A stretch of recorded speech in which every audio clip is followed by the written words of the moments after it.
Clouds of angel hair and ice cream castles in the air and feather canyons everywhere.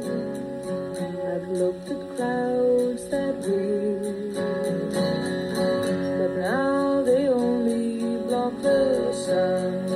They rain and snow on everyone. So many things I would have done, but clouds got in my way.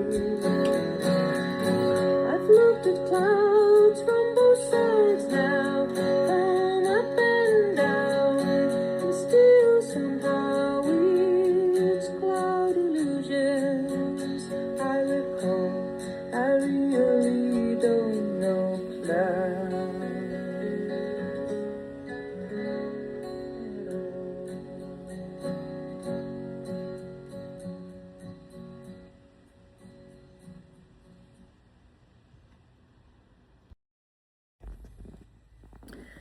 Oh, welcome back into Ethical Adulthood, Detroit soundtrack. Today I'm covering Both Sides Now by Joni Mitchell. My mom was a bit of a tough act to follow. She started out, like before I was born, as a secretary at Chrysler. She learned to type 100 words a minute and became an expert at grammar and spelling. And then she was a stay-at-home mom for a bit. When she got restless and talked to my dad, he said, "Why don't you find a hobby?" So she took a guitar class at the rec center one summer. I might have been 3 or 4 years old. Well, the next summer, the teacher said that he couldn't teach the class. Could she take the position? She said, I only took one 10-week block of lessons from you. He said, yeah, but you practiced, and you're good enough. Just stay a week ahead of them. So she did. Well, this led to her creating her own teaching method, typing an entire book to support that method, and then that was followed by 4 more progressively harder classes as her students stayed with her and made progress, plus several other courses as her students asked her for them. So my mom taught guitar through adult education from 1969 to 1999. She started at Dunby High School in Detroit Public Schools and Cannon Recreation while that was open over on the east side. And finally, she moved to South Lake High School, which was where I went to school, when we moved to St. Clair Shores. So, of course, I took guitar lessons as soon as my hands were big enough to make a D, an A, and an E chord. I learned to play and sing this song in the 5th grade. I loved the words, rows and flows of angel hair and ice cream castles in the air. But I didn't know what the song meant. And I'm going to confess that when I asked my mom what the song meant, she just looked at me with wide eyes and said, "Oh, don't worry about it. It's kind of about growing up. You'll understand it when you're older." I asked my dad, too. He said the same thing. And let me tell you, this was not typical. My parents often took painstaking effort to explain songs to me, to tell me the answers to my questions. This time, separately, they just couldn't. So let's take a look at both sides now. It moves from childhood to adolescence to adulthood, full circle. We begin in childhood. When we were kids, we took time to lay on our backs, on our grass, for an hour and watch the clouds go by. We used our imagination to call out what we saw. And then maybe we concocted stories about the rabbits that we saw or the cotton candy castles we might live in someday. or the dogs we would own someday when we grew up. Innocent imagination. Clouds are beautiful, magical, constantly changing, almost edible. But there is the reality of that great gig in the sky. Clouds block the sun. They rain and snow on everyone. They ruin our plans. So Joni sees both the innocence and the inconvenience. And does she pout? No. She arrives instead at humility. She doesn't land on clouds are wonderful. She doesn't land on clouds are terrible. She says, I really don't know clouds at all. Next, we encounter adolescence. We fall in love, if we're lucky, several times in our teens and 20s. We write bad poetry, the moon in June, yada, yada, yada. Oh, the stuffed animal, one at the fair, the kiss on the Ferris wheel, the candlelight, the hushed nights spent gazing into each other's eyes. The Cinderella story of being swept off our feet and taken away from an ordinary life into a life of love, abundance, and happily ever after. Or if you're the prince in the story, of sweeping us off our feet and horse riding us off into a castle ready-made on the other side of the forest. Then love changes, right? It becomes a performance. It becomes concealment. It lives inside a self that is intent mostly on self-protection. Don't care too visibly.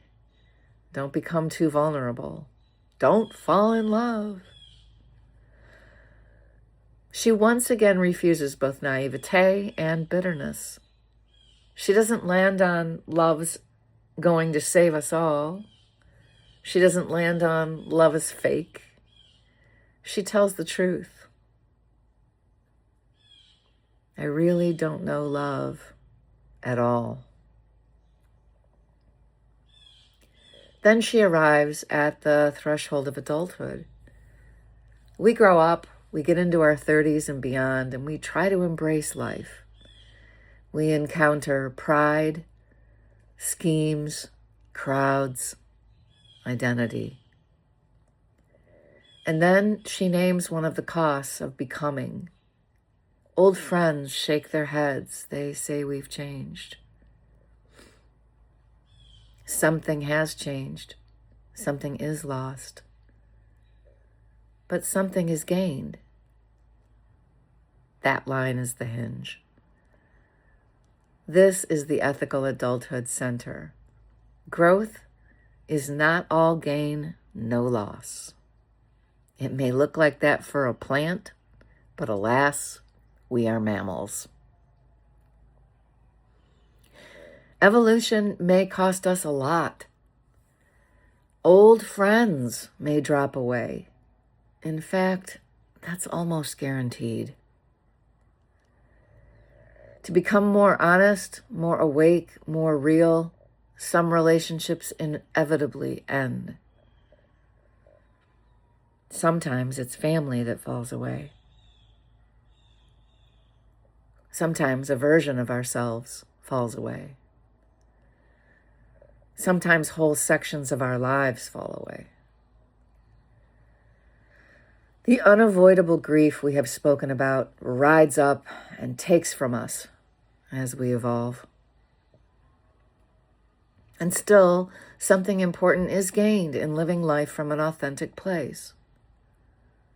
What, you ask? What?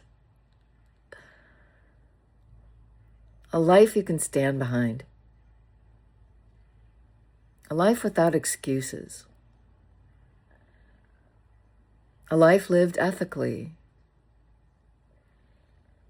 A life based not on certainty, but on responsibility.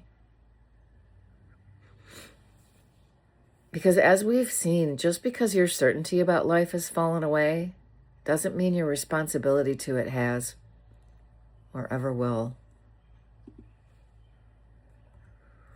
Then the song lands in the mature position. Not certainty, nothing is certain. Not cynicism, we're not bitter. Not despair, we're not depressed by our realizations. Not innocence.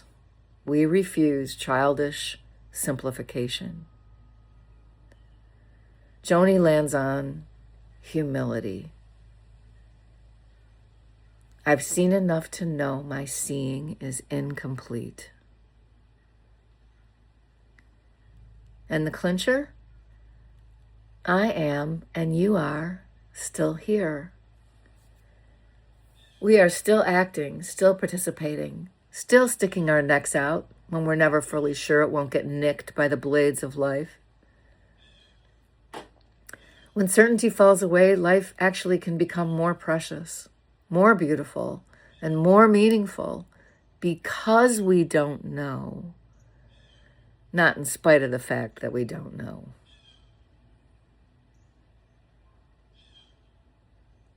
My parents listened to this song, and when confronted with telling their young daughter what it meant, they were at a loss for words.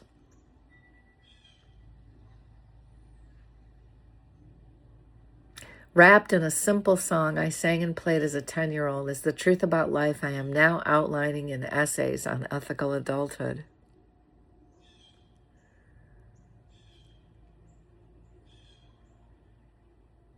The older I get, the more I realize how many of my favorite songs are not really about politics or romance or spirituality. They are about perception, about how we know what we think we know.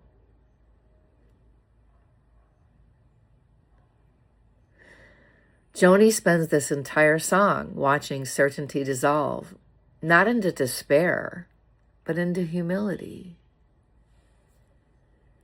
How do we know what we think we know? Joni's answer is gentler than most. Look carefully. Grow up. Stay humble. Keep living anyway. All blessings upon Joni Mitchell. She's as close to one of my gurus as my own parents were. Thanks for listening. This is Andrea Fiondo. I'll see you next time.